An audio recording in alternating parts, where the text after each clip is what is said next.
membres d'Église, chers amis, bonjour.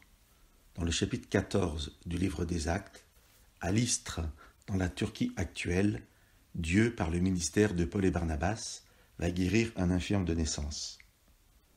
Devant ce miracle extraordinaire, la foule pense que Paul et Barnabas sont des dieux, Hermès et Zeus, et elle décide de leur offrir un sacrifice. Bien sûr, il est impossible pour Paul et Barnabas, adorateurs du Dieu unique, d'accepter d'être adorés à la place de Dieu, et ils refusent ce sacrifice. Paul va prendre la parole pour les empêcher de faire cela, et nous pouvons lire au versets 16 et 17 « Dans les générations passées, Dieu a permis à toutes les nations de suivre leur propre voie, quoiqu'ils ne se soient pas laissés sans témoignage. Il a fait le bien en vous donnant du ciel pluie et saison féconde, et en vous comblant de nourriture et de bonheur. » Paul présente donc à la foule le Dieu unique et invite cette foule à poser un autre regard sur Dieu.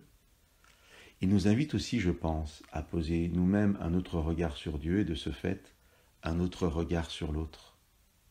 Je suis impressionné par le Dieu de la Bible, capable de bénir des gens qui ne croyaient pas en lui, en sachant très bien que quand ces populations étaient bénies par Dieu par des saisons fécondes, eh bien ces populations allaient remercier les faux dieux pour les bonnes récoltes.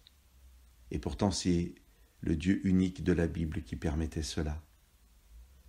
Dans le livre d'Ésaïe, au chapitre 19, Dieu prend la parole dans un passage qui concerne la fin des temps.